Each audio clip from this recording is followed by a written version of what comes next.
الحمد لله وكفى وسلام على عباده الذين اصطفى أما بعد فأعوذ بالله من الشيطان الرجيم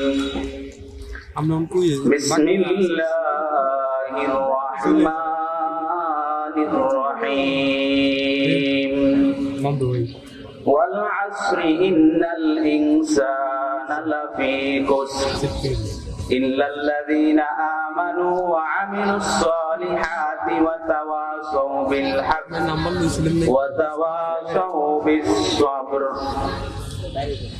صدق الله مولانا العظيم وصدق رسوله النبي الكريم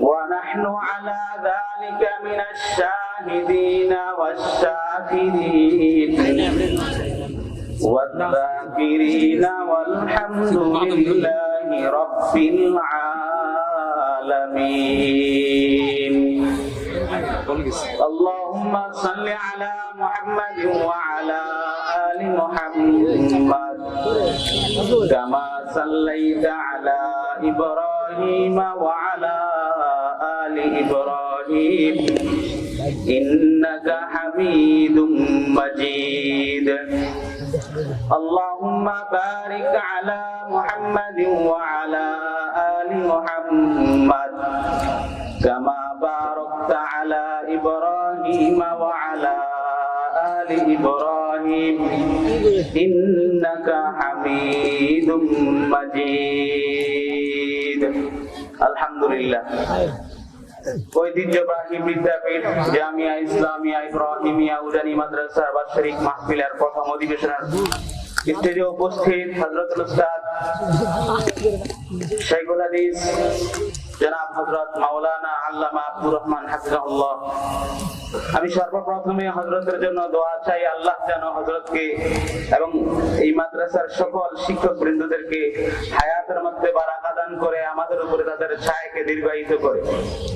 কারণ যখন এই মাদ্রাসার ইবতিদায়ী জামাতে দাহমে ভর্তি হই, তাইসির জামাতে ভর্তি হই, তখন থেকে আশা দিলের এক অত্যন্ত বড় এক আশা যে কখন কোন সময় হযরতদের কাছে আমরা দর্স তাদরিস করব, হযরত থেকে আমরা সবক নিব।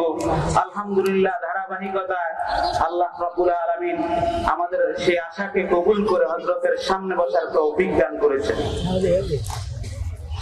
পরিশেষে হযরত বলেছেন ছাত্রদের মধ্যে থেকে কিছু ছাত্রগণ দোয়া নিবেন, সেই দোয়ার প্রসঙ্গ হবে আমার কোরআনে কারীমের 114 সূরাতুল আসর, সেই সূরাতুল আসরের শাপরিল নিজ ভাষায় তরজমা করে শেষ করে দিব ইনশাআল্লাহ। আল্লাহ রাব্বুল আলামিন কোরআনে কারীমের মধ্যে সময়ের শপথ করেছেন, যুগের শপথ করেছেন। সেই যুগের শপথ করে মানুষকে 4 গুণে গুণান্বিত মানুষের সফলতার বয়ান বলেছেন। আল্লাহ রাব্বুল আলামিন বলেন ওয়াল আসর, যুগের শপথ, সময়ের শপথ, কালের শপথ। ইন্নাল ইনসানা লাফি খুসর, আল্লাহ রাব্বুল আলামিন বলেন সময়ের শপথ, যুগের শপথ, সময়ের শপথ, যুগের শপথ। আল্লাহ বলেন সব মানুষ ক্ষতিগ্রস্ত, কিন্তু না, 4 শ্রেণীর মানুষ ক্ষতিগ্রস্ত না, 4 শ্রেণীর মানুষ ব্যতীত সব মানুষ ক্ষতিগ্রস্ত। সেই 4 শ্রেণীর মানুষ কারা?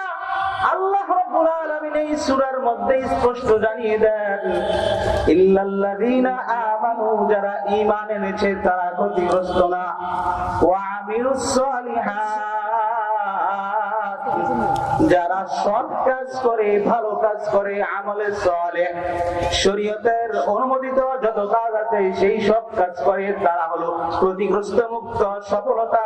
3 নাম্বার হইল ওয়া তাওয়াসাউ বিল হাক্কি, সত্যের উপদেশ দেয়, পরস্পরকে সত্যের উপদেশ দেয়, তারাও ক্ষতিগ্রস্তের মুক্ত। ওয়া তাওয়াসাউ বিস সাবর, আল্লাহ রাব্বুল আলামিন সফলতা ব্যক্তিদের 4th নাম্বার গুণ বলেন যারা পরস্পরকে ধৈর্যের প্রতি উদ্বুদ্ধ করে, তারা সফল। এছাড়া যত মানুষ আছে সব মানুষ ক্ষতিগ্রস্ত। তাহলে সফলতা যদি নিতে চায় কোন মুমিন, তাহলে প্রথমে ঈমান আনতে হবে, তারপরে সৎ কাজ করতে হবে, তারপরে পরস্পরকে সত্যের আদেশ দিতে হবে। চতুর্থ নাম্বার হইল পরস্পরকে ধৈর্য ধারণার প্রতি উপলব্ধি করতে হবে, ধৈর্যের প্রতি উদ্বুদ্ধ করতে হবে। এই উজানির জমিন থেকে এই 4টা গুণ নিয়ে আমাদেরকে বাড়ি ফিরার তৌফিক দান করুক সকল বলা আমিন। ওয়া আখির দাওয়ানা আলহামদুলিল্লাহি রাব্বিল আলামিন।